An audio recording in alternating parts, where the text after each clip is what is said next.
A millionaire saw his son's nanny celebrating her birthday alone, and what he did brought her to tears. Before we start the story, tell us in the comments, what city are you watching from? And at the end, don't forget to rate this story from 0 to 10. Enjoy the story. Luna Parker placed the small cake on the kitchen table as if it were a treasure. It was just a bakery treat, the kind wrapped in cheap plastic, but to her, it meant the whole world.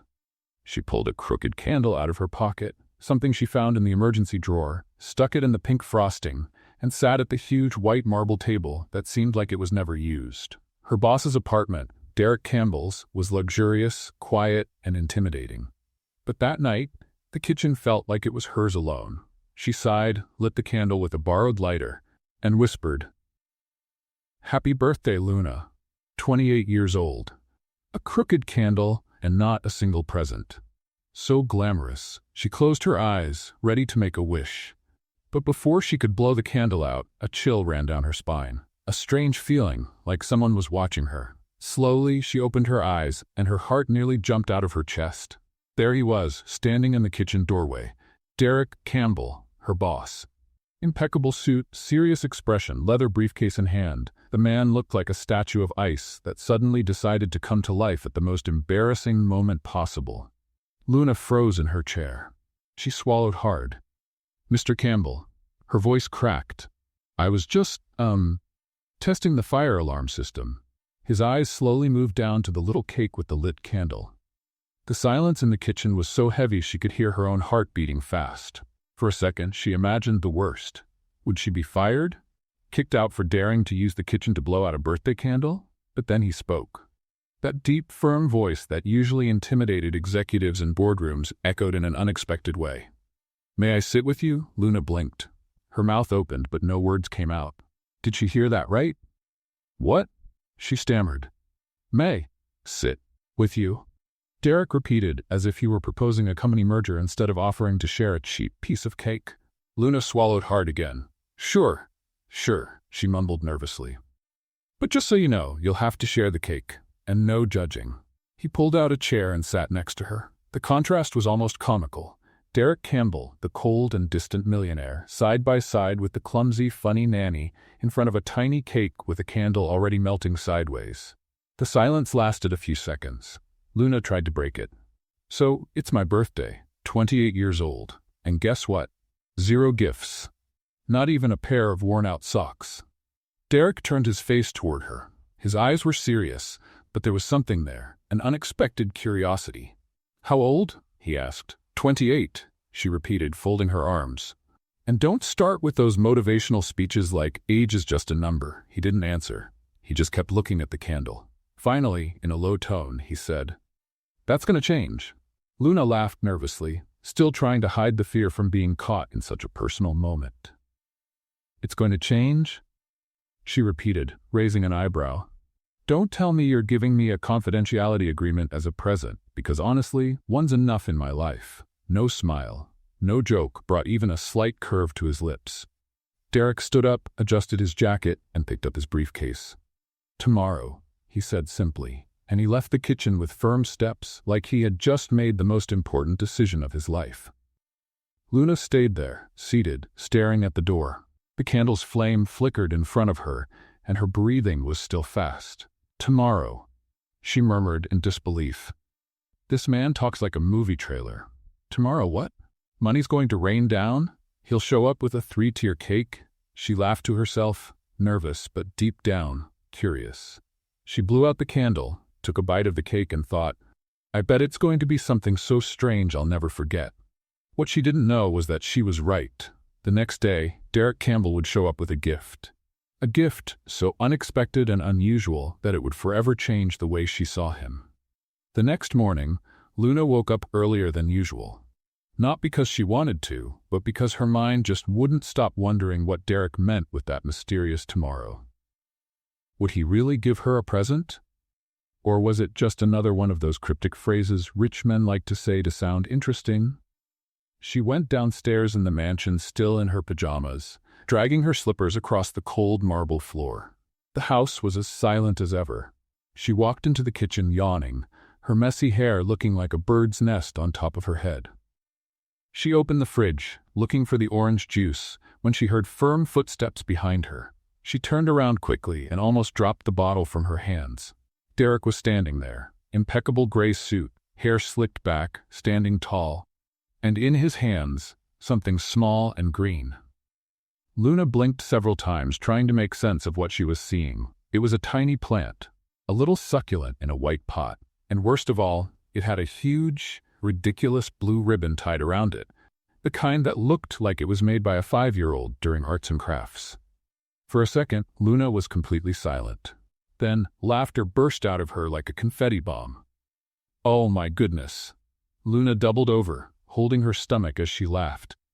Is this a birthday gift, or an offering for some secret millionaire ritual? Derek stood still, holding the plant with the same seriousness he'd used to sign a $1 million contract. His expression didn't change, but Luna could swear she saw a slight blush creeping up his cheeks. It's a gift, Derek said, handing the plant to her. Luna wiped the tears from laughing and gently took the pot, still grinning from ear to ear. Really? A succulent? With a blue bow that looks like it survived a hurricane? Derek adjusted his tie, clearly uncomfortable. He cleared his throat before answering.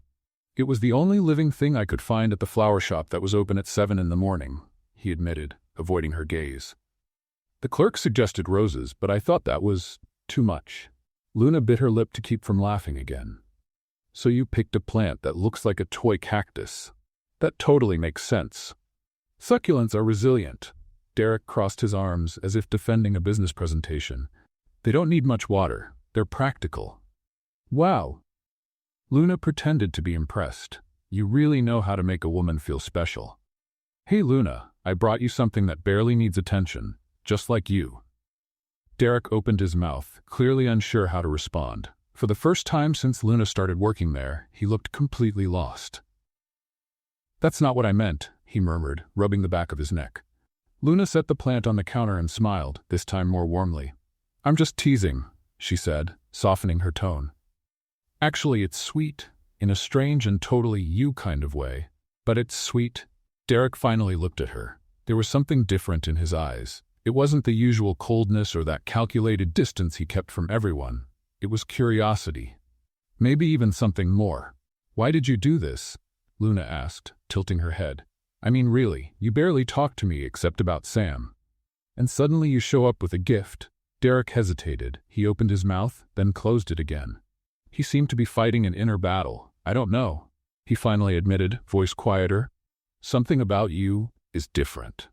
Luna felt her heart skip a beat. She wasn't expecting that, or the sincerity in his voice. Different how? She asked, trying to keep her tone light. Different like, she wears flamingo print slippers in my house, or different like, she's not afraid to mess with me? Derek almost smiled. Almost. Both. The silence that followed wasn't awkward. It was new, something Luna didn't quite know how to read. Derek cleared his throat and stepped back, like he suddenly remembered something important. I have to go. Meeting at 8, he said, returning to his usual professional tone. Of course. Luna nodded, still holding the pot. Thanks for the succulent. I'm going to name it Federico. Derek stopped at the door and turned slightly.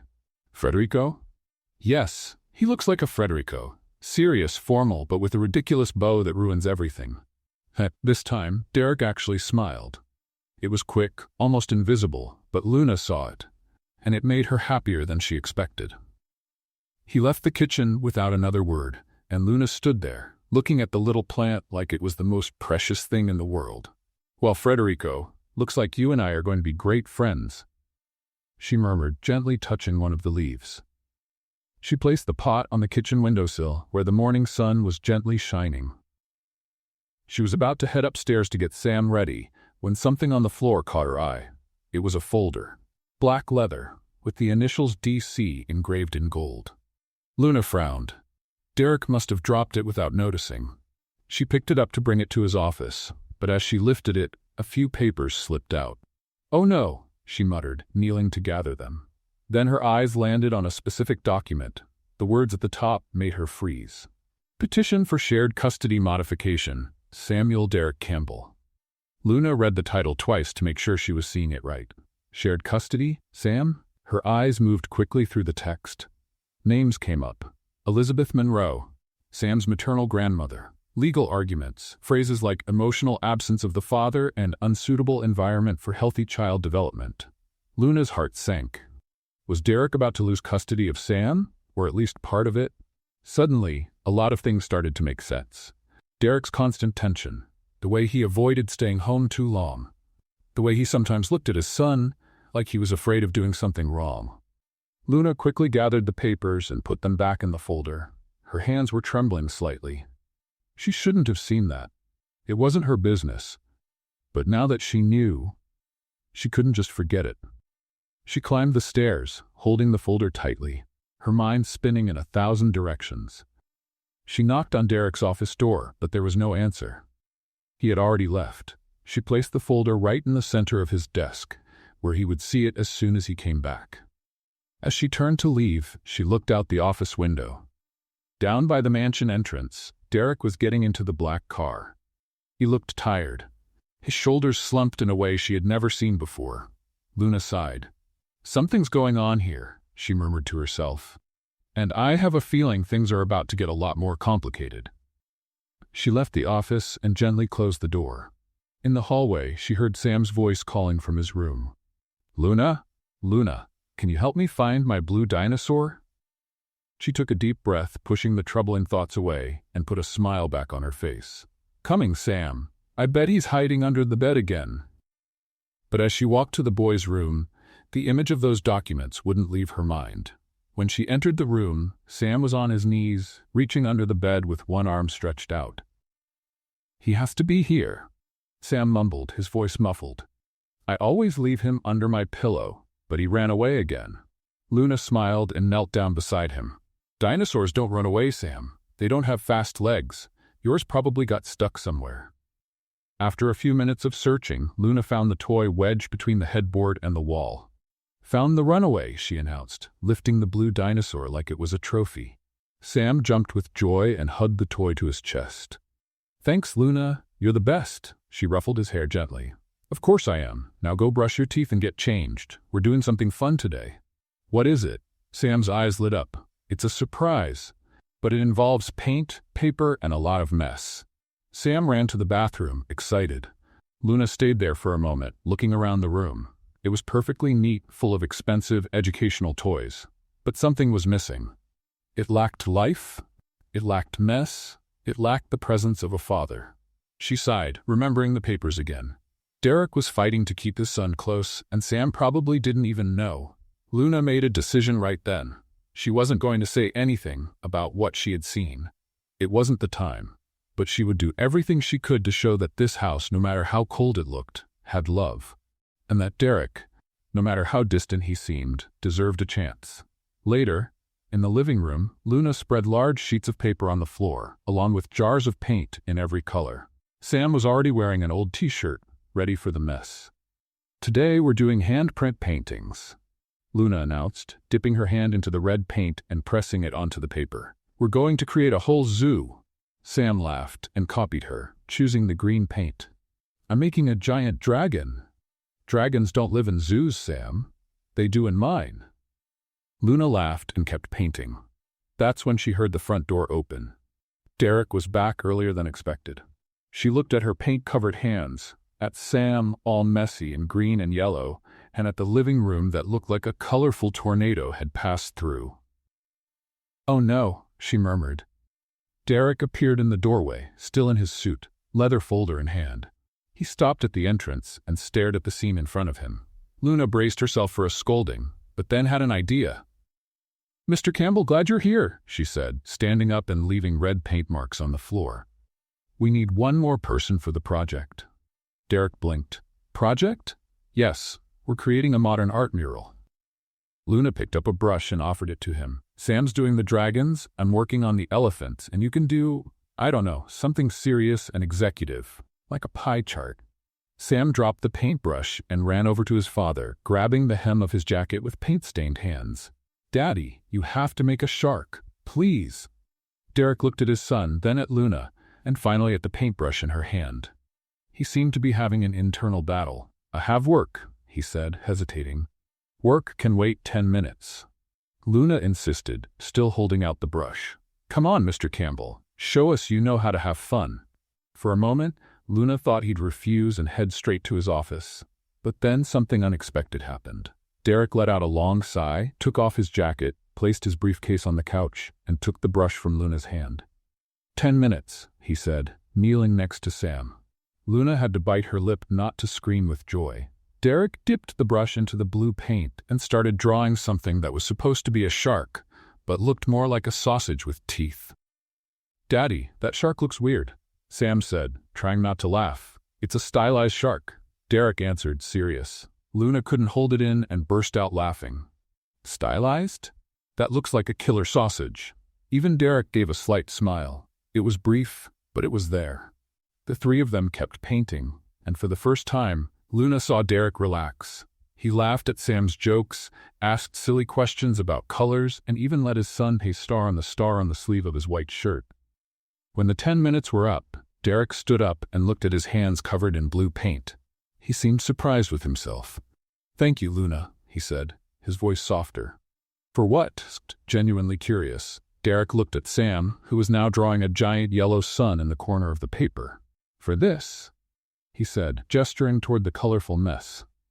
For making him smile like that. Luna felt a tightness in her chest. In that moment, she understood that Derek wasn't cold by choice. He simply didn't know how to connect. And he was trying to learn. "You're welcome," she said, smiling. "But next time, you'll have to improve that shark. It looks more like an inflatable pool fish." Derek shook his head, almost laughing, and went upstairs to change clothes. The rest of the day went by quickly. Luna made dinner, helped Sam with his bath, and tidied up the living room, which still had paint splatters in some corners. That night, after putting Sam to bed, Luna went down to the living room with a cup of tea. She sat on the couch and picked up the Uno deck Sam had left on the coffee table. She was shuffling the cards absent-mindedly when Derek came down the stairs. He was in casual clothes now, sweatpants and a gray t-shirt. Luna had never seen him like that. He looked more human, less like a corporate robot.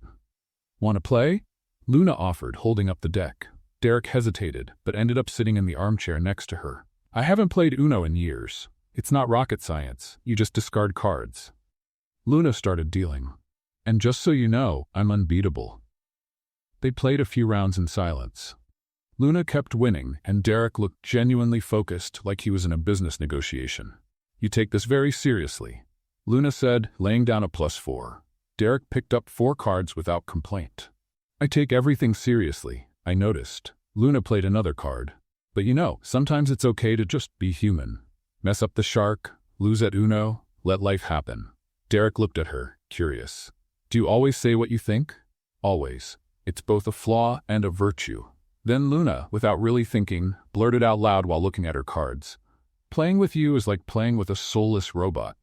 Seriously, even Federico has more emotion, and he's a plant." Silence. Luna froze. She slowly lifted her eyes and saw Derek looking straight at her. Not angry, not cold. He was laughing. It wasn't a loud laugh, but it was real. His shoulders shook slightly, and he covered his mouth with his hand, trying to keep it together. "Soulless robot?" Derek repeated, still laughing. Luna turned red. I didn't mean to say that out loud, but you did. It slipped." Derek stopped laughing, but the smile stayed. "That's funny. Sam said something similar last week." "Sam called you a robot?" "He said I was like those action figures that can't bend their arms." Luna bit her lip, trying not to laugh. But she couldn't help it. The laugh came out, and soon both of them were laughing together. When the laughter finally died down, Derek rested his elbows on his knees and looked at Luna with an expression she couldn't quite read. "You're right," he said quietly. "I'm kind of a robot sometimes." "Kind of?" "Totally." Luna replied, but there was warmth in her voice. Derek smiled again, and in that moment, something shifted. It wasn't just boss and employee anymore. It was something else. Something Luna couldn't quite name yet, but it made her heart feel a little lighter. They went back to the game, and this time, Derek seemed more relaxed. He made bad jokes about the cards, complained whenever Luna played a +2, and even celebrated when he finally won a round. When the clock struck midnight, Luna yawned and stood up. "I think it's time to sleep. Tomorrow Sam's going to want to make more colorful messes." Derek nodded and put the cards back in the box. "Thank you, Luna. For today." You already said that, she smiled. But you're welcome. Again. She went upstairs and before entering her room, looked back. Derek was still in the living room, staring at the art wall they had made earlier. He gently touched the poorly drawn shark and smiled to himself. Luna entered the room with a smile on her face. Maybe, just maybe, that cold and distant man was beginning to melt. In the days that followed, something changed in the house's routine. Derek started coming home earlier from work. Not very early, but just enough to have dinner with Sam before bedtime. Luna noticed he was making a real effort to be present, even if he still seemed awkward during family moments. That Thursday, Derek came home at 6:30. Luna was in the living room helping Sam with a dinosaur puzzle when she heard the front door open. "Daddy!" Sam dropped the pieces and ran to his father, who picked him up. "Hey, champ, how was your day?" "Luna taught me how to make paper airplanes. Look." Sam pointed to several planes scattered around the room, some hanging from the chandelier. Derek looked at Luna, who gave a shrug with an innocent smile. "Contemporary art. It's an installation about freedom and movement." "Of course it is," Derek replied, in a tone Luna could swear was disguised amusement. "Daddy, are you going to eat dinner with us tonight?" Sam asked hopefully. "I am. Actually, I'm going to make dinner tonight." Luna raised her eyebrows, surprised. "You? Cook? It's not a big deal. I'm just going to heat up a lasagna." Derek set Sam down. "I have a frozen one in the fridge." Luna crossed her arms, skeptical. "You know how to use the oven, right?" "Of course I do." Derek loosened his tie. "I'm not completely useless in the kitchen, if you say so." Luna muttered, turning back to the puzzle with Sam. Derek walked into the kitchen with confident steps. Luna stayed in the living room but kept an ear out. She heard the fridge door open, something being torn, and then the microwave beeping. A few minutes later, she heard Derek mumble something unclear. Then more beeping. Then more muttering. Luna looked at Sam. "I think I better go see what's going on." When she entered the kitchen, she found Derek standing in front of the microwave, staring at the display with a confused expression. "What's the problem?" Luna asked, coming closer. "I put the lasagna in to heat up, but the time isn't moving." Derek pressed more buttons. "This thing must be broken." Luna peeked through the microwave window and held her breath. The lasagna was still in the aluminum container. "Derek," she said, trying to stay calm. "Did you put the lasagna in with the foil still on?" "Yes. So what? So what? Foil and microwaves don't go together." Luna quickly opened the door and took out the container. "This could explode." "Explode?" Derek frowned. "You're overreacting." "Overreacting?" "You almost turned the kitchen into an action scene." Luna took the lasagna out of the foil and placed it on a proper plate. Who would have thought a tech CEO doesn't know how to use a microwave? Derek crossed his arms, clearly embarrassed. "I always eat out or order delivery. I don't need to cook." "Well, today you're going to learn." Luna put the plate in the microwave and set the timer. 6 minutes. And no metal in there, ever. They stood side by side, watching the plate turn inside the microwave. The silence was broken by a small popping sound from inside, followed by a spark. Luna's eyes widened. What was that? Another pop, then a bright light, and suddenly, the microwave started making a strange noise, like it was groaning in pain. "Step back." Luna pulled Derek away. The machine gave one last dramatic wheeze and let out a puff of white smoke from the door. The display blinked 3 times and went completely dark. Silence. Luna and Derek stood there, staring at the dead microwave. "You killed the microwave," Luna said, stunned. "I didn't do anything." Derek defended himself. "You're the one who said it, but you're the one who put foil in it before. You probably fried the system. That doesn't make any sense." "Oh, it does." Luna started laughing. "You're so bad in the kitchen, even the appliances give up." Derek tried to stay serious, but the corners of his mouth twitched. And then he started laughing too. Sam appeared in the kitchen doorway, eyes wide. "Why is there smoke?" "Because your dad decided to declare war on the microwave," Luna replied, still laughing. "And he lost." "I did not lose," Derek protested. "It was a technical tie." Luna laughed so hard she had to lean against the counter. She grabbed a soda can nearby and opened it, trying to pull herself together. But the laughter still had her, and when she tried to take a sip, she spilled half the soda on the floor. "Oh no." She looked at the brown puddle spreading across the white floor. Derek stepped back, trying to avoid the soda, but landed right on the slipperiest part. His feet slid forward, arms flailing in the air for balance, and he fell flat on his back with a thud. Luna dropped the can and ran to help him. "Are you okay?" "Let me help you." She reached out to him, but as she pulled, her own feet slipped on the soda. Luna lost her balance and fell backward, landing next to Derek with another thud. They both lay on the kitchen floor, staring at the ceiling. Sam appeared above them, looking down. "Are you guys okay?" Luna turned her head toward Derek. He did the same. Their eyes met, and for a second they just looked at each other. Then Luna started to laugh. A quiet laugh at first, growing louder until it filled the whole kitchen. Derek tried to hold it back, but it was impossible. He laughed too. A genuine, full laugh that Luna had never heard from him before. "We're pathetic," Luna said between laughs. "Completely," Derek agreed, running a hand over his face. Sam, not quite understanding what was going on, started laughing too and threw himself down between them. "This is fun," the boy shouted. The three of them stayed there, lying on the sticky soda-covered floor, laughing like it was the most natural thing in the world. When they finally managed to get up, Luna grabbed a dish towel and started cleaning up the mess. Derek helped, still smiling. "I think we'll have to order pizza," he said, tossing some paper towels into the trash. "Good idea. And this time, let me make the call.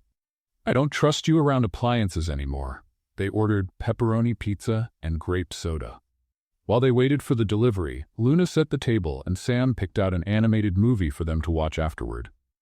When the pizza arrived, the three of them sat at the table. Derek served the slices, Luna poured the drinks, and Sam couldn't stop talking about the paper airplanes he had made. Everything was calm and cozy, until Sam, with his mouth full of pizza, asked a completely unexpected question. "Daddy, could you and Luna get married?" Luna choked on her soda. She started coughing, eyes watery. Derek froze. The slice of pizza stuck halfway to his mouth. "What?" Luna managed to say between coughs. Sam looked at them both with pure innocence. "Married, like in the movies. Then Luna could live here forever and we'd be a real family." Derek slowly put the pizza back on his plate, as if a sudden movement might break the moment. "Sam, that's not—" he began, but didn't know how to finish. Luna wiped her mouth with a napkin, still catching her breath. "Sam, I already live here," she said, trying to keep the tone light. "We don't have to get married for that. But it'd be cooler if you were really my mom." The boy insisted, his eyes shining. "You make funny pancakes and play with me, and you make Dad laugh." The silence at the table was deafening. Luna looked at Derek, who was staring at his plate like the answer to all life's problems was hidden somewhere between the cheese and the tomato sauce. "Sam," Luna said gently, "your dad and I, we're just—" she searched for the right words. "We're friends. He's my boss. I take care of you. It's different. But you laugh together." Sam argued with the simple logic of a child. "And you both fell on the floor today, and last night you played Uno until late. That's family stuff." Derek finally looked up and met Luna's eyes. There was something in his gaze that she couldn't quite read. Confusion, fear, hope.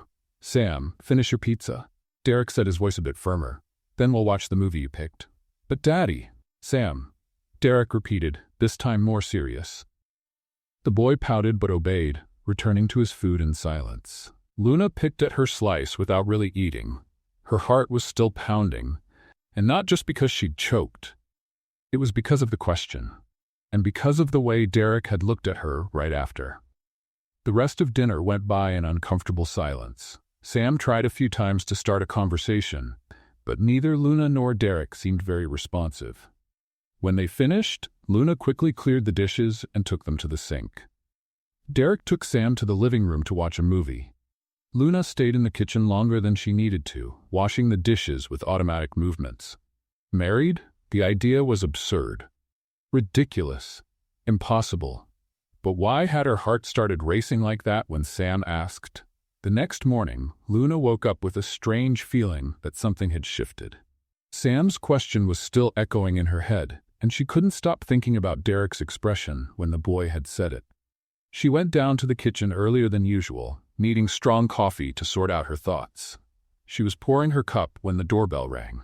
She frowned. Who could it be this early? She opened the door and saw Helen, the nanny from the house next door. A woman in her early 40s, always with her hair pulled into a tight bun and a look like she knew all the secrets of the world. "Good morning, Luna," Helen said with a smile that didn't quite reach her eyes. "Good morning, Helen. Do you need something?" "Oh no. I just came to bring this." She held out a plastic container. "We had some carrot cake left over from yesterday's party. I thought I'd share." Luna took the container, suspicious. Helen had never been the sharing type. "Thank you, that's kind of you." Helen leaned in slightly, like she was about to share a secret. "So how are things going around here?" "I saw Mr. Campbell arriving early yesterday. It's nice he's spending more time at home, isn't it?" Luna felt a little alarm go off in her head. "Yes, he's been trying to have dinner with Sam more often." "How sweet," Helen said with an overly cheerful smile. "And do you also eat with them?" "Sometimes," Luna replied, unsure where the conversation was going. That's cozy." The word hung in the air uncomfortably. Luna narrowed her eyes. "Sorry, cozy how?" Helen shrugged, but the gesture carried a hint of mischief. "Oh, you know how people are, always talking. Young nanny, single handsome boss, family dinners, people start to talk, you know?" Luna felt her blood boil. "Who's talking, Helen?" "Oh, honey, don't take it personally." Helen let out a fake little laugh. "It's just that the neighbors have been commenting. They say you two are very close. One of the staff mentioned seeing you laughing together in the kitchen the other day. And you know how people interpret things." "Interpret?" Luna crossed her arms. "Or invent?" Helen feigned innocence. "I'm just repeating what I heard. I'm not the one saying you two are having an affair." Luna's jaw dropped, stunned. "An affair? You've got to be kidding." "No need to get upset with me," Helen said, raising her hands defensively. "I just thought you should know what people are saying. After all, reputation is everything, right?" And with that, Helen turned and walked away, leaving Luna standing at the door with the cake container in her hands and fury rising in her chest.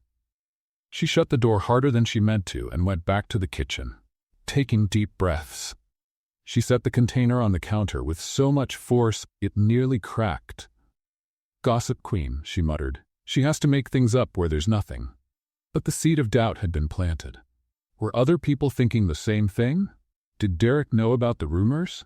When Derek came down for breakfast, Luna was still upset. He noticed right away. "Is something wrong?" he asked, pouring himself some coffee. Luna crossed her arms. "Did you know the neighbors think we're having an affair?" Derek froze with the cup in midair. "What?" "Helen, the nanny next door, came over to let me know the people in the neighborhood have been talking. They say we're too close." Derek calmly set his cup down on the counter. "And does it bother you what they say?" "Of course it does," Luna exclaimed. "My reputation is on the line. People are going to think I'm the kind of person who gets involved with her boss." Derek looked at her with his usual serious expression. "But you're not involved. I know that, you know that, but apparently no one else does." "Luna," Derek said firmly, "ignore it. Bored people make up stories. Don't give it any weight." "Easy for you to say," Luna muttered. "You're the rich boss. I'm just the nanny. Guess who's going to come out looking like the villain in this story?" Derek sighed but didn't respond. He grabbed his briefcase and headed for the door. "I'm going to work. Try not to let it get to you." "Sure, it's not bothering me at all," Luna said sarcastically, but he was already gone. The day dragged on. Luna tried to distract herself by playing with Sam, but the conversation with Helen still bothered her. How could people be so petty? That evening, after dinner, Sam asked if they could play something fun. Luna suggested charades, and the boy loved the idea. "I'll go first," Sam shouted, jumping with excitement. He pretended to be a lion, then an airplane, and finally a robot, which made Luna laugh, because the robot was clearly an imitation of his own father. Derek walked into the room in the middle of the game, and to Luna's surprise, he sat on the couch to watch. "Dad, now it's your turn." Sam held out the paper with the word to Derek. "Sam, I don't. Please." Derek sighed, but took the paper. He read the word and frowned. "How do I do this?" "No talking. Just act it out." Sam laughed. Derek stood up and started miming. He made gestures with his hands, pointed at himself, then at Luna, and finally made a heart shape in the air. Luna's eyes widened. "Marriage?" Derek froze. Sam clapped his hands. "You got it! It was marriage!" Luna felt her face grow warm. Derek was still standing in the middle of the room, his hands in the air, like he'd been caught doing something he shouldn't. My turn. Luna stood up quickly, trying to hide her embarrassment. She picked a paper and read, "Marriage." Of course. The universe was clearly conspiring against her. She took a deep breath and began acting it out. She made the gesture of putting on a veil, then walking down an aisle, and then holding an invisible bouquet. Sam shouted the answer, but Luna kept going. She looked at Derek and, without really thinking, mimed placing a ring on his finger. Derek stared at her, his eyes locked on hers for a little too long. Then, as if in a trance, he stepped forward. Luna stepped forward too. Their hearts were pounding in sync. His face was close. Too close. "Dad! Luna, are you really gonna kiss?" Sam shouted, excited. The boy's voice broke the moment. Derek stepped back at once, like he'd been shocked. "This can't happen," he said, his voice tense. Luna blinked, still trying to process what had almost happened. Then anger took over. "Fine," she said, crossing her arms, "because I don't want anything to do with a suit-wearing iceberg anyway." Derek clenched his jaw. "Luna? No, really. You're right. It would be ridiculous." She turned to Sam, forcing a smile. "Sam, how about we keep playing, just the two of us? Your dad has important, cold-hearted things to do." "Luna, that's immature," Derek said. "Immature?" Luna spun around. "Immature is almost kissing me and then acting like I've got some contagious disease. I wasn't going to kiss you." "Oh, come on. You were 2 inches away." "You stepped forward, so did you." Sam looked back and forth between them like he was watching a tennis match. Derek ran a hand through his hair, frustrated. "This is exactly the kind of thing that can't happen. You heard the rumors today. Imagine if—" "If what? If someone found out you almost kissed the nanny?" Luna snapped, her voice dripping with sarcasm. "Relax, Mr. Campbell. Your secret's safe with me. Heaven forbid a man like you stoops so low. That's not what this is about." "Then what is it about?" Derek opened his mouth, but no words came out. He looked at Sam, who was staring wide-eyed, then back at Luna. I have to work." And he left the room, leaving Luna standing there, bat shaking with anger. And something else she didn't want to admit. Sam tugged on her sleeve. "Luna, why did you two fight?" She took a deep breath and knelt beside him. "Grown-ups can be complicated, Sam, but it's okay. Want to keep playing?" But it wasn't okay, and Luna knew it. The next few days were strange. Derek practically vanished. He left the house before Luna woke up and came back after Sam was already asleep.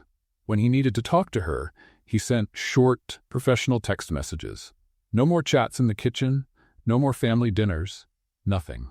Luna tried not to care. After all, she was just the nanny. She had no right to miss him. But she did, and that only made her more upset. On Wednesday morning, Luna was in the kitchen making coffee when she heard footsteps on the stairs. Derek came down wearing a navy blue suit, his tie perfectly straight, hair neat.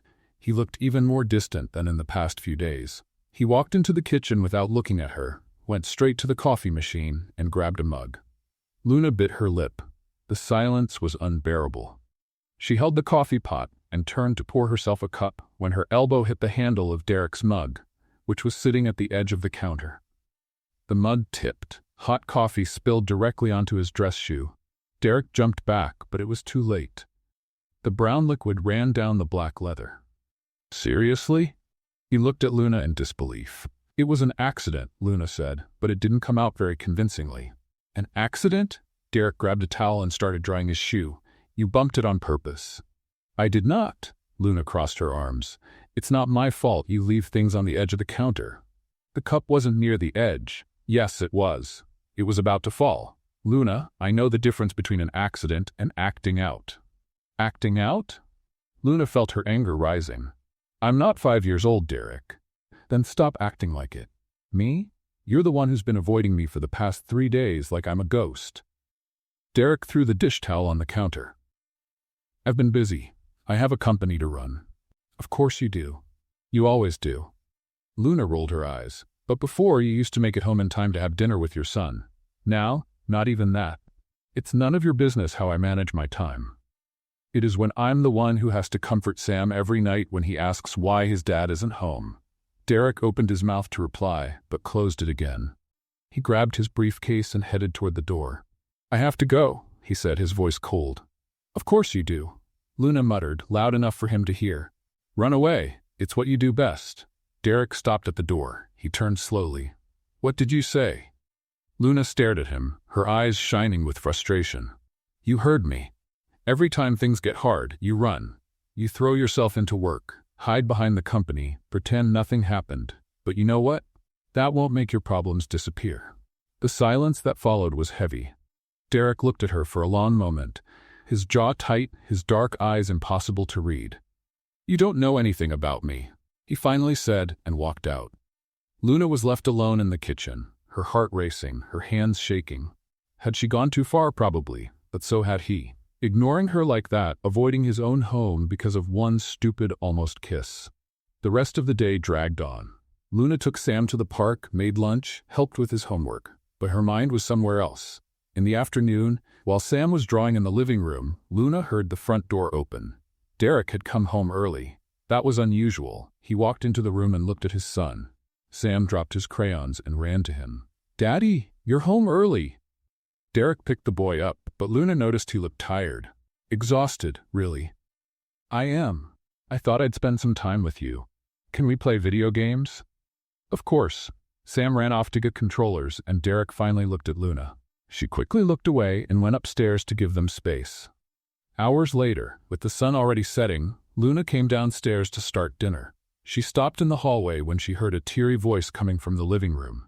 It was Sam. She walked over quietly and saw the boy sitting on the couch, tears running down his cheeks. Derek wasn't there. Luna walked into the room and knelt in front of him. "Sam, what happened? Why are you crying?" The boy wiped his face with his shirt sleeve. "Daddy went to work again. He said he'd stay, but he had to leave." Luna felt a sting in her chest. She hugged Sam tightly. Sometimes grown-ups have to work, even when they don't want to. But he always leaves. Sam sniffled. "Doesn't he like being with me?"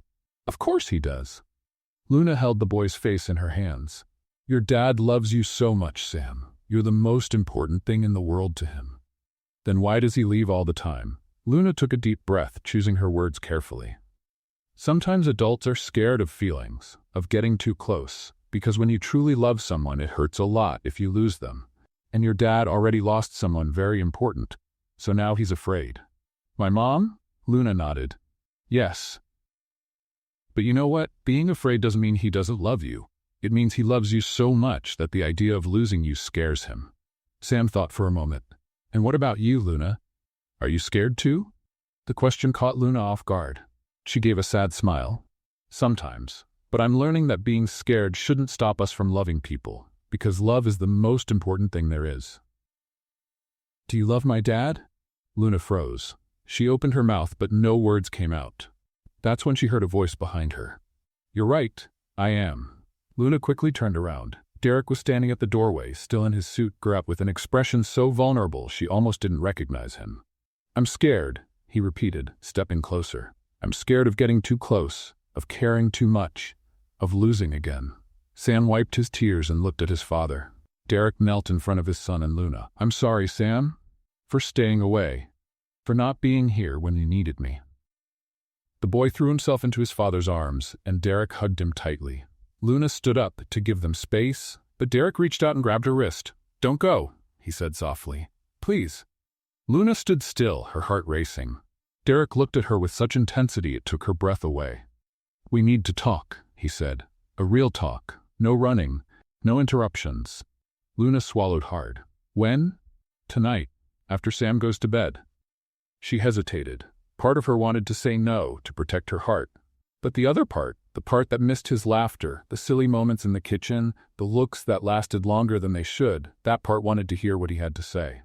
"All right," she agreed, cautiously. After Sam finally fell asleep, Luna came downstairs with her heart beating faster than she'd like to admit. She found Derek in the living room, sitting on the couch, hands clasped together, elbows resting on his knees. He was staring at the floor like he was trying to gather courage. Luna stopped at the doorway, arms crossed in a defensive posture.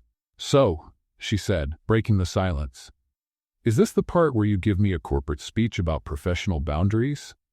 Derek lifted his head and almost smiled. "No. I just want to stop running." Luna sat down in the armchair across from him, keeping a safe distance. She waited. Derek took a deep breath before starting. "I'm not good at this. talking about feelings, about what's going on in here. He touched his chest. But I promised I'd try. He paused, searching for the right words. Being a single dad is hard, harder than I thought. Some days I look at Sam and wonder if I'm doing anything right, if I'm the father he deserves, or if I'm just failing. Luna opened her mouth to speak, but Derek raised his hand. Let me finish, please. She nodded. When my wife died, I had no idea how to handle it. She was the one who held everything together. I was the work guy, the meetings guy, the contracts guy. She was the heart of the home. And when she was gone, I panicked. Suddenly, I had a 2-year-old and no idea how to be both mom and dad. His voice trembled slightly, but he kept going. Her parents started questioning everything. Said I wasn't around enough. That Sam needed more than I could give. And the hardest part was, they were right. I wasn't there. I buried myself in work because that was the only thing I knew how to do. The only place I didn't feel completely lost. Luna felt a tightness in her chest. She had never seen Derek this vulnerable. I built walls, Derek admitted. Big, thick ones. Because if I didn't let anyone in, I wouldn't have to feel the pain of losing someone again. And it worked. For 3 years it worked. Until you showed up. Luna felt her face warm. You came into my house with your flamingo slippers, your bad jokes, your dinosaur-shaped pancakes, and suddenly Sam was smiling again, laughing, being a kid, and I realized the house wasn't just a house anymore, it was a home. Derek finally looked her in the eye. And that scared me, because the more I saw you with him, the more I started seeing you differently, not as the nanny, as something more. And I can't. Because if I let that happen and it goes wrong, it's not just me who gets hurt. Sam does too. Luna stayed quiet for a moment, letting it all sink in. Then, to Derek's surprise, she let out a small laugh. Wow, you're human, she said with a crooked smile. Here I was thinking you really were a robot programmed to sign contracts and wear perfect suits. Derek shook his head, almost laughing. You never take anything seriously, do you? That's not it. Luna sighed, the smile fading. It's just, I use humor to keep from crying, you know? Because if I stop and think about things too much, it all gets too heavy. She looked down at her hands. I get you, more than you think. Derek waited, sensing it was her turn now. Luna took a deep breath. My dad always said I'd never be good enough for anything. That I was too loud, too clumsy, too much of a dreamer. He wanted me to be a lawyer or a doctor or anything that would impress his friends. But I just wanted to be happy. And that was never enough for him. Her voice grew softer. My mom was different. She understood me, supported me, told me being different was a good thing. But she died when I was 18. And after that, my dad and I drifted apart. So did the rest of my family. Without her, there was nothing keeping us together anymore. Luna quickly wiped her eyes. So I came to New York. I started working as a nanny, because taking care of kids makes me feel like I'm doing something that matters, something meaningful, even if my dad never thought it was anything to be proud of. She looked at Derek. And then I met you too, you and Sam. And for the first time in years, I felt like I was part of something, part of a family. Even if it wasn't really mine. The silence that followed was full of emotion. Derek leaned forward and, without realizing it, took Luna's hand. She looked at their hands, surprised. He didn't seem to notice what he'd done. He was too focused on her eyes. You're good enough, Luna, he said, his voice firm. More than good enough. You're amazing. And anyone who doesn't see that is blind. Luna felt her heart race. Derek's hand was warm, steady, holding hers like it was the most natural thing in the world, and he wasn't letting go. She looked at him. Derek looked back. The space between them suddenly felt smaller. Or maybe it had always been small, and they were just now noticing. Derek leaned in slightly. Luna did too. The air was heavy with anticipation. Luna? Sam's voice echoed from upstairs. Luna, where are you?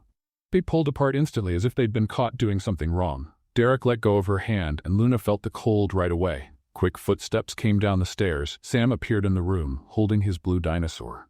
Luna, I can't sleep. Rex is scared of the dark. Luna smiled, trying to steady her breathing. Is Rex scared, or are you? Sam frowned. Okay, it's me. But will you come upstairs with me? Of course. Luna stood, but Sam looked at her hands and his father's. Were you two holding hands? The boy asked, his eyes lighting up. Luna blushed. No, I was just adjusting his watch. The watch is on his wrist, not in his hand, Sam pointed out with that perfect child logic. Derek cleared his throat. Sam, shouldn't you be in bed? Are you two getting married? Sam ignored his father's question. Because Lily from school says grown-ups only hold hands when they're going to get married. Sam, that's not how it works, Luna tried to explain, but you were really close, just like in the movies right before the kiss. Derek covered his face with his hand, clearly embarrassed. Sam, upstairs. Now, but I just want to know if, upstairs, Derek repeated, though there was a slight smile on his face. Sam pouted but obeyed. Luna followed him, still feeling the warmth of Derek's hand in hers. In the bedroom, she helped Sam get settled, tucked him in, and sat beside him. Luna, Sam whispered. Do you like my dad? Luna hesitated. Your dad is a good man. That's not what I asked. The kid was too smart for his own good. Sleep, Sam. Luna kissed his forehead. We'll talk tomorrow. You always say that. And I always stall, I know, she smiled. But some things are just too complicated to explain. Sam closed his eyes but mumbled before falling asleep. I think you and Dad should be together. You're both happy when you're near each other. Luna stayed a few more minutes, waiting for him to fall completely asleep. When she finally came downstairs, Derek was still in the living room, waiting. Is he asleep? He asked. He is, and he questioned me about you on the way up. Derek smiled. He's persistent. Yeah, takes after his dad. They stood there for a moment, unsure of what to say. So much had happened that night. So much had been revealed. The next morning, after everyone had finished breakfast, the doorbell rang. Derek and Luna looked toward the door. Who would be ringing at this hour? Derek walked over and opened it.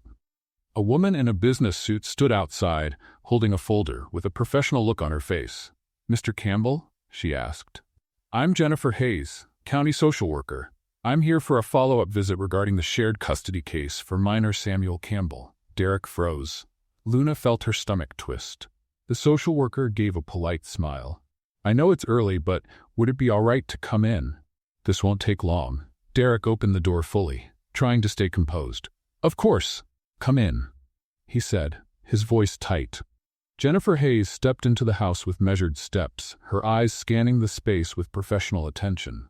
Luna, who had been in the living room, quickly stood, smoothing her blouse out of pure nerves. Good morning, the social worker greeted. You must be the nanny, correct? Luna Parker. She held out her hand. Nice to meet you.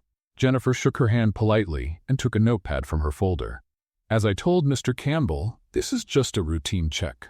Nothing to worry about. We just want to make sure Samuel is in a healthy environment, and a loud shriek cut her off.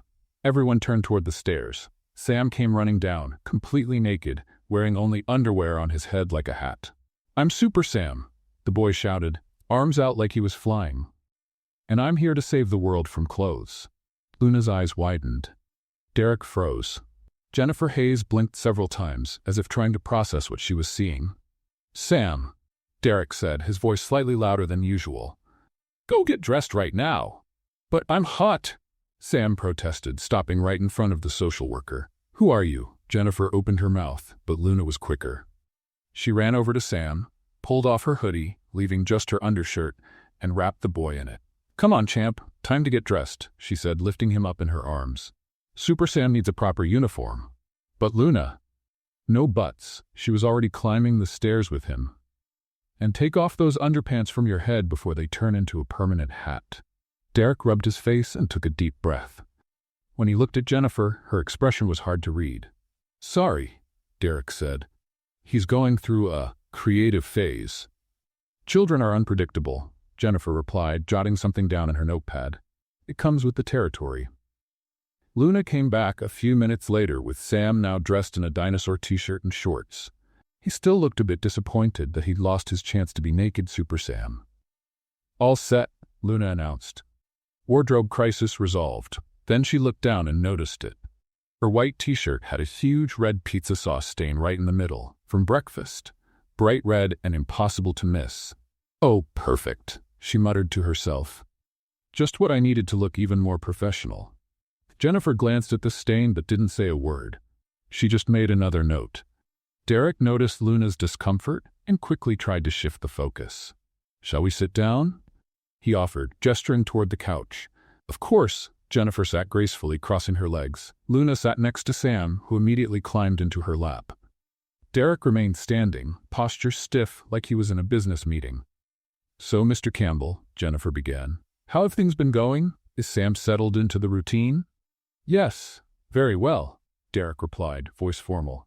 "He goes to school every day, does his activities, has a regular schedule." Jennifer looked at Sam. "And you, Sam? Do you like living here with your dad?" Sam nodded, hugging his dinosaur to his chest. "Yes, Luna makes funny pancakes. And Daddy plays video games with me now." Jennifer smiled and wrote something else down. "And does Luna live here with you?" "No," Derek answered quickly. "She has a room upstairs, but it's just to make work easier. She looks after Sam while I'm at the office." "I see." Jennifer looked at Luna. "And how is it working here, Miss Parker?" Luna felt everyone's eyes on her. She took a deep breath and tried to sound confident. "It's good.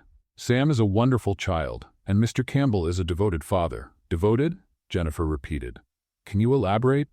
Luna glanced at Derek, who looked tense. "He works a lot, that's true. But whenever he can, he's here. He eats dinner with Sam, plays with him, stays involved in his life. He's learning how to balance everything." Jennifer took more notes. The silence in the room felt heavy. "Mr. Campbell," Jennifer finally said, "I'm here because the Monroe family requested a custody reassessment. They claim you don't have enough time to properly care for Samuel, and that he would be better off in their care." Derek clenched his jaw. "With all due respect, they're wrong. I understand your position," Jennifer continued, "but I need to make an objective evaluation. That's why I'm here. To see how Samuel is actually living." She looked around. The house was fairly tidy. There were toys scattered around. But it wasn't messy. It looked lived in, like a real home. "May I ask Sam a few questions?" Jennifer asked. "Alone?" Derek hesitated but nodded. Luna set Sam down and whispered in his ear. "Just tell the truth, okay?" Sam nodded and followed Jennifer into the kitchen. Once they were alone, Luna turned to Derek. "You didn't tell me you were having custody issues." Derek sighed and sat down on the couch. "I didn't want to worry you, and I didn't think it was that serious. But my wife's mother, Elizabeth, has always believed I wasn't enough as a father. She wants Sam. She thinks she can give him a better life." Luna felt a tightness in her chest. "Can she?" "What?" Derek looked at her surprised. "Can she give him a better life?" Derek was quiet for a moment. "Financially? Yes. Emotionally? Maybe. She has time. Patience. Everything I don't." "Derek, that's not true." "Yes, it is. You know it. I'm a mess as a father. I blow up microwaves, miss school meetings, spend more time at the office than at home." Luna sat beside him. "But you're trying, and that matters. Sam knows you love him." Derek looked at her, eyes tired. "Does that matter to a judge?"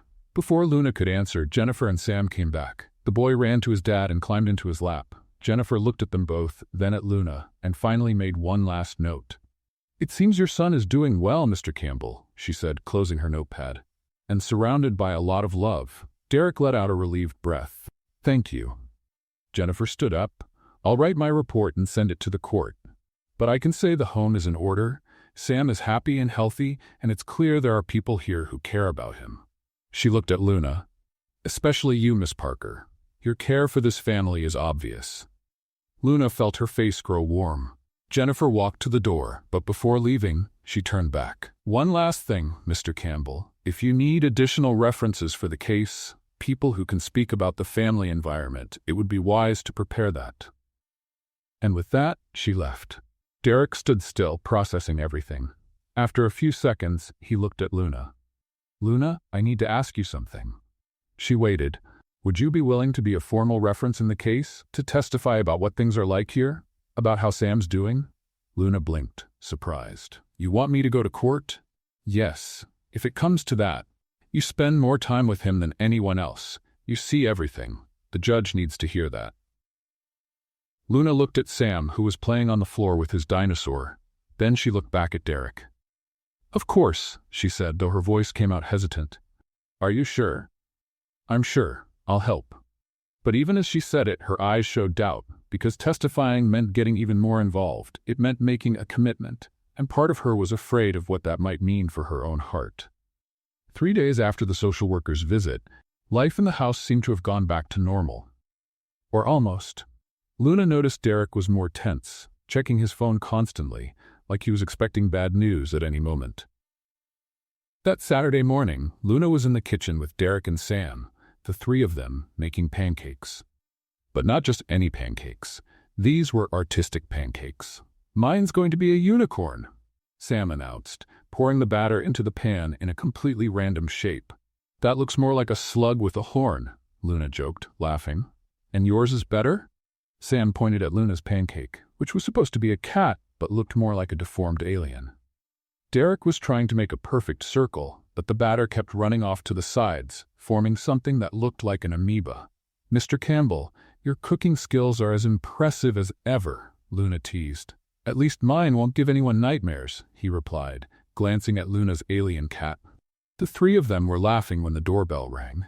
Derek frowned and went to answer it. When he opened the door, he froze. "Elizabeth." Luna, who was flipping a pancake, paused mid-motion. Elizabeth, his mother-in-law, a well-dressed woman in her 60s, entered the house.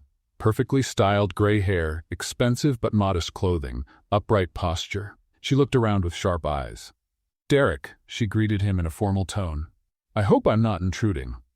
"No, of course not," Derek replied, clearly lying. "What brings you here?" "I spoke to the social worker," Elizabeth said, walking toward the kitchen. "She mentioned that Sam is doing well. I wanted to see for myself." As she entered the kitchen, she stopped. Sam had flour on his face, Luna was holding a spatula dripping batter, and Derek had a chocolate syrup stain on his shirt. "Grandma?" Sam ran over and hugged her legs. Elizabeth smiled, but it was a tight smile. She patted her grandson's head. "Hello, dear. What are you making?" "Unicorn pancakes." Sam showed her his creation in the skillet. Elizabeth looked at Luna, examining her from head to toe. "You must be the nanny." "Luna Parker," she said, reaching out her hand, trying to wipe off some flour first. "Nice to meet you, Mrs. Monroe." Elizabeth shook her hand briefly, without much enthusiasm. "I've heard a lot about you from the social worker." Her tone was neutral, but Luna felt there was something behind the words. Derek cleared his throat. "Elizabeth, if I had known you were coming, I would have." "Prepared the house?" Elizabeth interrupted. "I prefer it this way, to see how things really are." She looked around at the messy kitchen, the oddly shaped pancakes, and the three of them covered in flour and syrup. "Interesting," was all she said. "Grandma, are you staying?" Sam asked hopefully. Elizabeth looked at her grandson, and her expression softened. "If your father doesn't mind, I'd like to spend a few days here, to spend time together." Derek had no way to say no. "Of course, make yourself at home." And that's how the strangest days Luna had ever experienced in that house began. Elizabeth settled into the guest room, and, from the very first day, she watched everything. Luna felt her eyes on her all the time. When she played with Sam, when she cooked meals, when she helped with homework. On the second day, Luna was giving Sam a bath when she dropped the shampoo bottle. It rolled across the bathroom floor and hit the door. Elizabeth appeared immediately. "Is everything all right?" "Yes, just the shampoo acting rebellious," Luna said, picking the bottle up from the floor. Elizabeth watched as Luna dried Sam, put his pajamas on, and carefully combed his hair. "You do this every day?" "Yes, it's part of the routine." Elizabeth nodded but didn't say anything else. On the third day, Luna was making lunch when she slightly burned the rice. Elizabeth was in the kitchen and commented, "You should lower the heat earlier." "I know," Luna replied, trying not to sound defensive. "I got distracted for a second." "A second is all it takes for things to go wrong," Elizabeth said, but her tone wasn't cruel. It was just factual. Luna began to feel pressured, as if she were constantly being tested. But then, on the fourth day, something changed. Sam was playing in the living room when he tripped and fell, scraping his knee. He started crying loudly. Luna ran to him, picked him up, and carried him to the kitchen. "Let me see, champ." She examined his knee. "Ah, just a little scratch." "You're strong. It will heal soon." She grabbed a Band-Aid from the cabinet, but it wasn't just any Band-Aid. It had superhero designs. "Look at this. Spider-Man is going to protect your knee now," she said, carefully putting it on. Sam stopped crying and looked at the Band-Aid. "Really? Really? And do you know what else helps?" Luna put on a serious face. "Medicinal ice cream." "Medicinal ice cream?" Sam repeated, his eyes lighting up. "Yes, it's scientifically proven that ice cream cures scraped knees." Luna opened the freezer and took out a cone. Elizabeth, who was watching from the doorway, shook her head, but there was a small smile at the corner of her mouth. In the following days, Elizabeth kept watching, but Luna noticed that the critical look was changing, becoming softer, more curious. One night, Luna was telling Sam a bedtime story when Elizabeth appeared at the bedroom door. She stayed there, listening to Luna do different voices for each character, making Sam laugh. When the boy finally fell asleep, Elizabeth followed Luna into the hallway. "You're good with him?" she said, and Luna realized it wasn't a criticism. It was acknowledgement. "Thank you, he's an amazing boy." Elizabeth looked at Sam's bedroom door. This house used to be so empty, cold, like a museum. But now, there's life here. Luna didn't know what to say. Elizabeth looked at her. "You brought this, the life, the warmth." And then, without saying anything else, she went to her own room. Luna stood in the hallway, her heart tight. Was Elizabeth starting to like her, or was it just a casual remark? The next day, Luna was passing by Derek's office when she heard his voice on the phone. "Yes, I need someone to start on Monday. A housekeeper, to prepare breakfast and organize the house. Can you send the resume?" Luna stopped. Her stomach turned. A housekeeper? To make breakfast? But she was the one who made breakfast every day. She was the one who made the pancakes, the eggs, the coffee. She was the one who set the table. And now he was going to hire someone to do her job? Luna walked into the office without knocking. Derek quickly hung up the phone. "Luna, a housekeeper?" She interrupted him, her voice trembling. "You're going to hire a housekeeper?" Derek sighed. "It's necessary. With Elizabeth here and with the custody process, I need to show that the house is in order, that it has a professional structure." "Professional structure?" Luna felt her anger rising. "I'm not enough structure? This isn't about you." "Of course it is." Luna crossed her arms. "You're replacing me, putting every piece in the right place. The housekeeper takes care of the house and the breakfast, and I always take care of Sam and the breakfast he loves. Now I won't even make his breakfast? I'll just be another disposable employee in a few days?" "Luna, you're overreacting." "I'm not. You're trying to formalize everything. Put me in a box. But I'm not a decorative piece, nor a stepping stone for a lonely millionaire." Derek stood up from his chair. "You know that's not it." "Then what is it?" They stood face to face, their breathing fast, the tension filling all the space between them. And then Derek kissed her. It wasn't gentle. It wasn't planned. It was pure impulse, need, frustration turned into something else. Luna was surprised for a second, but then she kissed him back, her hands clutching his shoulders. When they finally pulled apart, both were out of breath. "Luna, Derek began, but she kissed him again, and this time they didn't stop. That night, they crossed a line they shouldn't have crossed. The next morning, Luna woke up in Derek's room. The daylight streamed through the window, and the reality of what had happened hit her like a bucket of cold water. Derek was sitting on the edge of the bed, already dressed, his head in his hands. "Derek?" Luna called, pulling the sheet around her. He didn't turn. This was a mistake. The words hit her like a punch. "What?" Derek finally looked at her, but there was distance in his eyes. "Elizabeth is here. The custody case is moving forward. If she finds out I'm having a romance with the nanny, I'll lose Sam." Luna felt the tears burning. "So that's all this was? A mistake? Luna, please try to understand." "Oh, I understand perfectly." She stood up, grabbing her clothes. "You want me to forget everything and just go back to being the professional nanny?"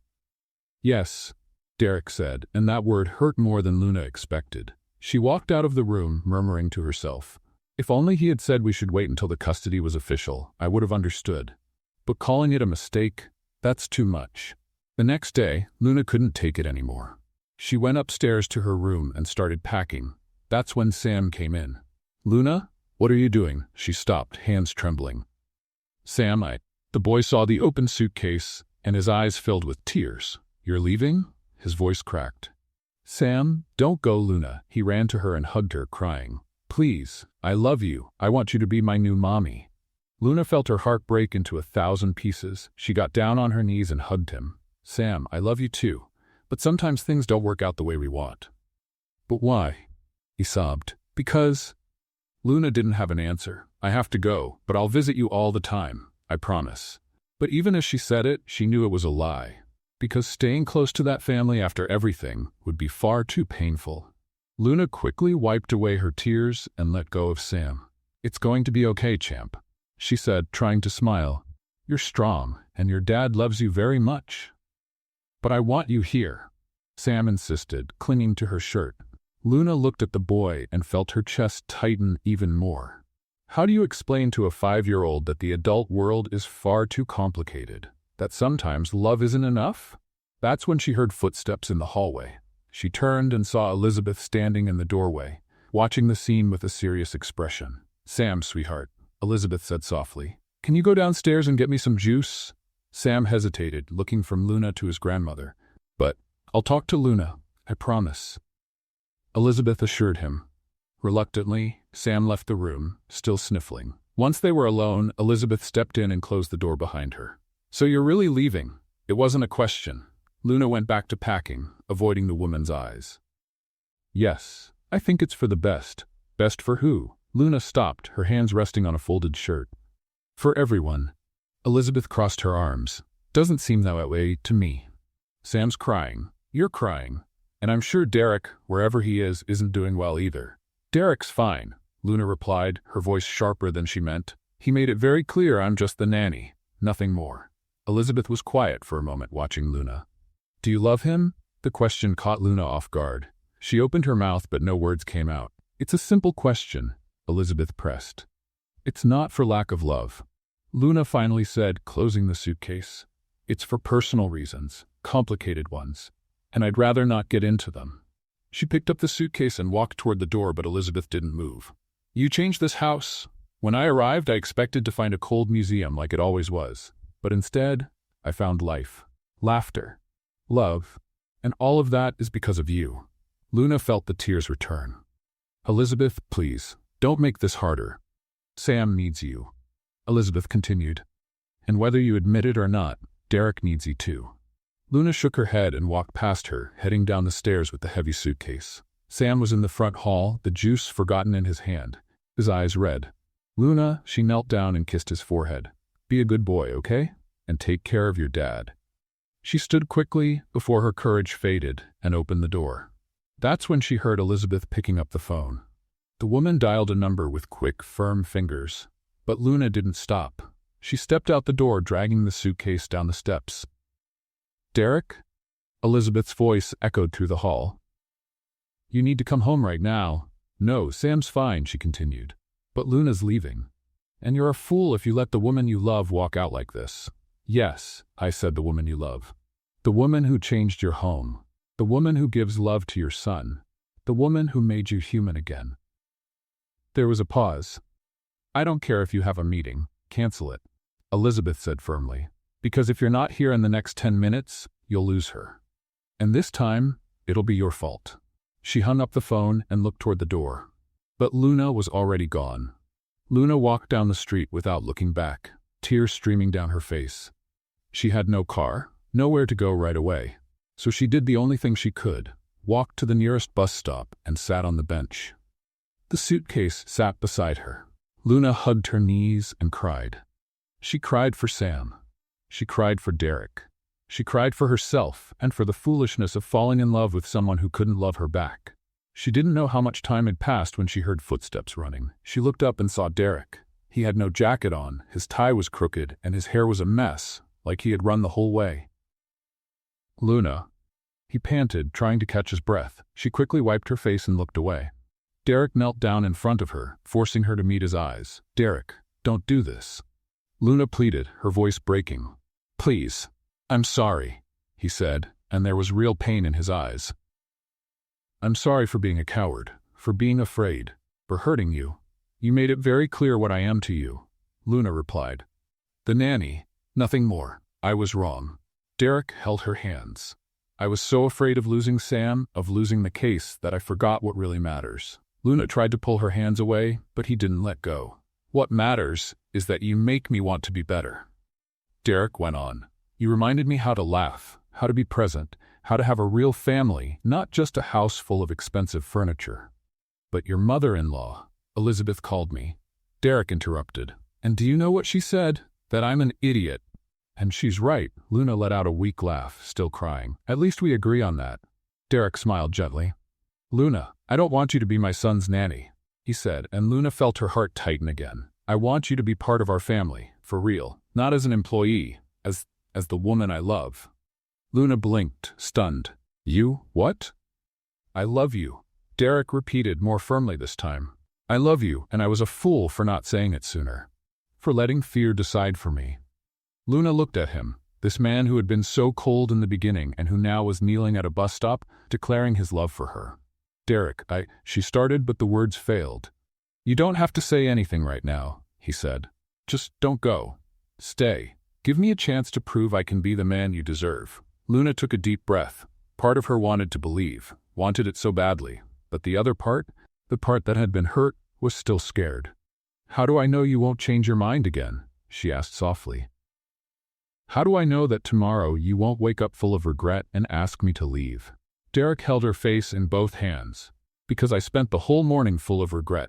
Not for being with you, but for being a coward afterward. And I don't want another day of my life without you in it. New tears rolled down Luna's face, but this time, they weren't just from sadness. I love you too, she finally admitted. But I'm scared. I'm scared of getting hurt again. I know. And I'll spend the rest of my life proving you can trust me. Luna looked into his eyes. There was sincerity there, and love. But also vulnerability, something Derek rarely showed. Then prove it, she said. Derek blinked. What? Prove it. Luna repeated more firmly this time.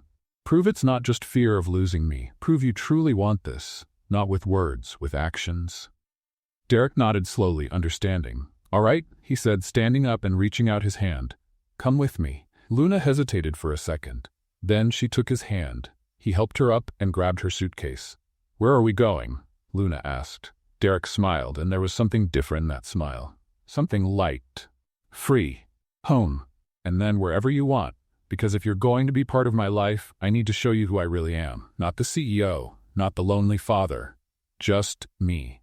Luna felt her heart race again, but this time it wasn't fear. It was hope. The two of them walked back to the house, hand in hand. When they arrived, Sam was standing at the door with Elizabeth. The boy ran and threw himself into Luna's arms. You're back, he shouted, happy. I'm back, Luna confirmed, hugging him tight, and I'm not going anywhere. Elizabeth watched the scene, and for the first time since she had arrived, gave a genuine smile. Welcome back, Luna, she said. Looks like my son-in-law finally woke up. Derek looked at his mother-in-law, surprised. You approve? Approve? Elizabeth raised an eyebrow. If you had let her go, I would have taken you off Sam's custody just for being stupid. Luna laughed, still holding Sam. Derek wrapped his arm around her, pulling her close. So, he whispered in her ear. Where do I start proving it? Luna looked at him, her eyes still wet but shining. Start from the beginning. Show me who Derek Campbell is when he's not hiding behind suits and contracts. He nodded. Deal. And for the first time in a long while, Luna felt that maybe, just maybe, things could actually work out. 3 days later, Derek woke Luna up early on a Saturday. She was still in her pajamas when he appeared at her bedroom door.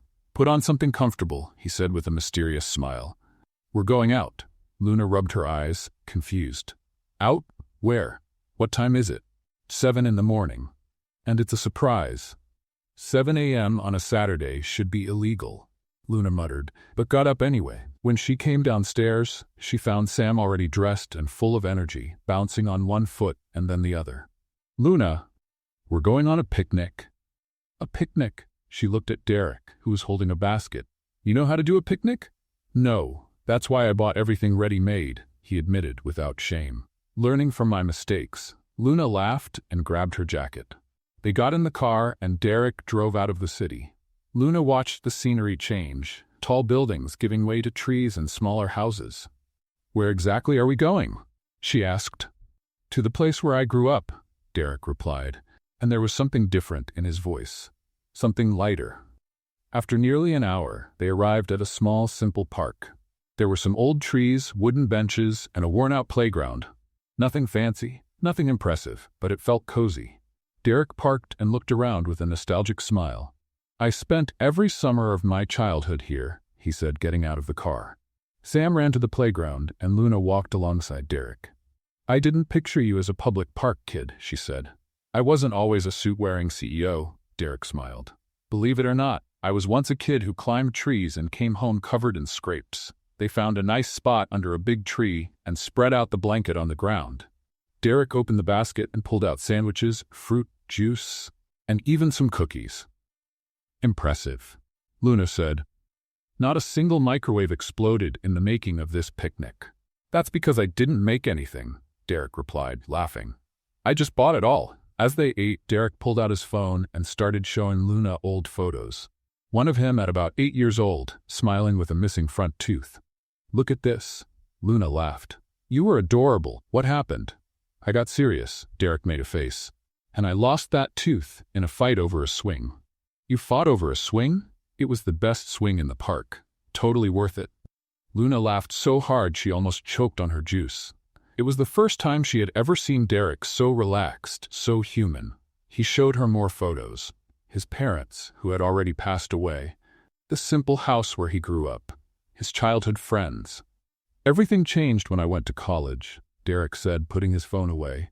I started working hard, climbing the ladder. And somewhere along the way, I forgot about this part of me. The part that just wanted to be happy. Luna held his hand. You can have both, you know? Success and happiness. I know that now. You reminded me. Sam came running back, sweaty and smiling. Dad, Luna, let's play something. What do you want to play? Derek asked. Uno. Luna looked at Derek in surprise. You brought Uno to a picnic? Of course. He pulled the deck from his backpack. It's the official Campbell family game now. They played right there, sitting on the blanket. But Sam started making up silly rules. If someone plays a red 7, they have to make a funny face, the boy declared. That's not a real rule, Luna protested. It is now, Sam insisted. Derek played a red 7 and made the silliest face he could, crossing his eyes and puffing out his cheeks. Luna and Sam burst into laughter. My turn! Luna played a blue +2. And the rule is whoever gets a +2 has to sing a song. Derek drew 2 cards and began singing a birthday song completely off-key. That makes no sense. Luna laughed so hard her eyes watered. You didn't say which song. They kept playing with even more ridiculous rules. By the time the game ended, Sam was exhausted and laid down on the blanket, falling asleep almost instantly. Luna covered the boy with her jacket and looked at Derek. Thank you for today, she said softly, for showing me this side of you. Derek stayed quiet for a moment, just looking at her. Then suddenly he knelt down in front of Luna. Her eyes widened. Derek, what are you? Relax, he raised his hands. It's not what you're thinking. Not yet. Luna let out the breath she'd been holding. Then what is it? Derek took her hands in his. Luna Parker, you walked into my life wearing flamingo slippers and your wild, wonderful way of being. You turned my house into a home. You made my son smile again, and you taught me it's okay not to be perfect. Luna felt her eyes fill with tears. I'm not asking you to marry me right now, Derek continued. Because I want to do it the right way, at the right time. But I do want to ask you something. What is it? Derek smiled. Can I be your partner in this crazy life?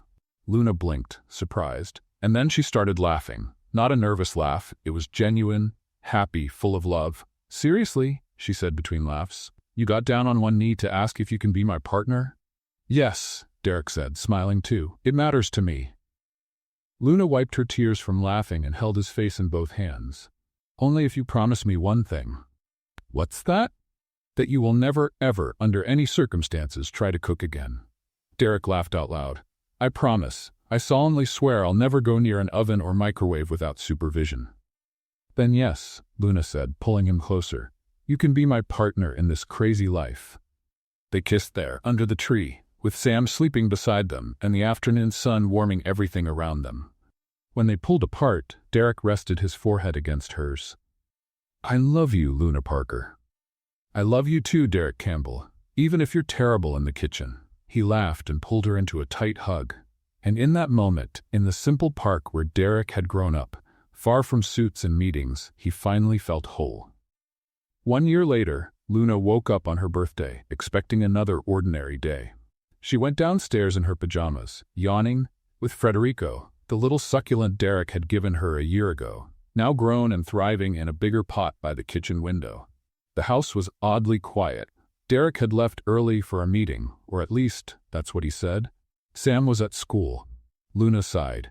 At least she wouldn't be alone tonight. She made coffee and sat at the table, thinking back to last year's birthday. The lonely little cupcake, the crooked candle, Derek showing up unexpectedly. How much had changed since then? She was lost in thought when she heard a noise from the living room. She frowned and went to check it out. As she stepped into the room, the lights came on all at once.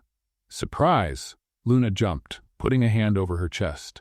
Derek and Sam were standing there, covered in flour, with a lopsided cake on the table and balloons hanging haphazardly around the room. "You," Luna started, but couldn't finish the sentence. "We made a cake," Sam shouted, excited. "Well, we tried." Luna looked at the cake. It was a leaning tower of batter, covered in pink frosting that dripped down the sides. Random candles were stuck all over it, some crooked, some lying on the cake itself.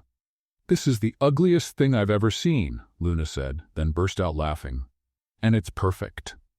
Derek smiled, flour in his hair and a streak of frosting on his face. "I know I promised never to cook again, but technically Sam was supervising." "I helped," Sam confirmed proudly. "I cracked the eggs and dropped half the shells in," Derek added. "But we fished them all out, I think." Luna crossed her arms, trying not to laugh even more.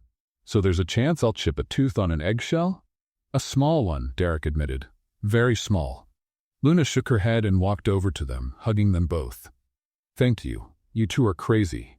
"We learned from the best," Derek said, kissing the top of her head. They sang Happy Birthday, with Sam purposely singing off-key to make Luna laugh. When they finished, Derek lit the candles. "Make a wish," Sam urged. Luna looked at the candles, then at Derek and Sam. She closed her eyes and thought, "Let this never end." She blew out all the candles at once. Sam clapped his hands. "Now cut the cake." Luna picked up the knife, but before she could slice it, Derek took her hand. "Wait, there's something." He reached into his pocket and pulled out a small velvet box. Luna felt her heart stop. "Derek." He opened the box, revealing a simple but beautiful ring, with a small diamond that sparkled in the light. Sam was bouncing next to him, barely able to contain his excitement. "Luna Parker," Derek began, his voice full of emotion. "A year ago, your wish was not to celebrate alone, and you didn't. You celebrated with me. With us." Luna felt tears start to fall. "And I want you to celebrate every birthday with me too," Derek went on. "Forever, until we're old, with gray hair, arguing about who forgot to buy milk." Luna laughed through her tears. "So?" Derek took a deep breath. "Will you marry me?" For a second, Luna couldn't speak. She just looked at the man in front of her, the man who'd once been so cold, and who now stood there covered in flour, with a crooked cake beside him and his heart wide open. "Yes," she finally said, her voice shaky. "Yes, I do." Derek slid the ring onto her finger and pulled her into a kiss full of love, of promises, of a future. Sam cheered with joy and jumped on top of them, making all three fall into a messy hug. When they pulled apart, Luna had flour on her face and chocolate syrup on her shirt. Derek wasn't in better shape, now with frosting in his hair. "We're a mess," Luna said, laughing. "The best mess in the world," Derek agreed. Sam tugged at Luna's sleeve. "So now, can I be the ring bearer at the wedding?" Luna and Derek looked at each other and laughed. "Of course you can," Luna assured him. "You're going to be the cutest ring bearer ever." "I'm going to practice," Sam declared. "I'll walk really slow and won't drop the rings." Derek tousled his son's hair. "You'll be perfect, champ." 3 months later, on a sunny spring morning, Luna was in her room getting ready for the wedding. Elizabeth was adjusting her veil with care. "You look beautiful, dear," the woman said, eyes misty. "Thank you, Elizabeth." Luna held her hand. "For everything, for believing in me, for not letting Derek lose me." Elizabeth smiled. "You saved my family, Luna. You brought life where there was only coldness. I should be thanking you." A soft knock on the door interrupted them. Sam walked in, wearing a little suit and holding the ring pillow like it was the most precious treasure in the world. "Luna, you look like a princess." "And you look like a prince." She knelt down to his level. "Ready?" "Yes, I practiced last night. Watch." Sam walked slowly across the room in exaggerated slow motion. Luna and Elizabeth laughed. "Perfect." Luna approved. The music started. It was time. Luna walked down the aisle to the garden where the ceremony would take place. There were flowers everywhere. Friends and family seated. but she only had eyes for Derek. He stood at the altar in a gray suit, eyes fixed on her. And when their eyes met, he smiled. That smile Luna had grown to love, the one that didn't appear often but meant more than 1,000 words. Sam walked ahead of her, holding the pillow with all the seriousness of an adult, but tripped over his own foot and almost dropped the rings. He caught them just in time and looked back with a relieved smile. The guests laughed, and Sam continued his triumphant walk. When Luna reached the altar, Derek took her hand. "You look beautiful," he whispered. "You too, and no flower this time." He chuckled quietly. The ceremony was short but emotional. They exchanged vows, promising love, partnership, patience with Derek's cooking attempts, and lots of dinosaur-shaped pancakes. When the priest said, "You may kiss the bride," Derek pulled her close and kissed her with all the love he had kept inside for so long. The guests applauded. Sam shouted, "Yay!" from the crowd. Elizabeth discreetly wiped away tears. At the reception, Luna and Derek danced their first dance. It wasn't perfect. He stepped on her foot twice, but it was theirs. Real. Honest. "So, Mrs. Campbell," Derek said as they twirled. "How do you feel?" "Like I hit the jackpot," Luna replied. "But like the life jackpot. Not the money one, because you already hit that before meeting me," Derek laughed. "I hit the real jackpot when you walked into my life with those ridiculous flip-flops." "Hey, don't talk bad about my flamingos. Never. I love them, just like I love you." Luna rested her head on his shoulder. "I love you too. Forever." And there, in the middle of the celebration, surrounded by people who loved them, Luna knew this was just the beginning.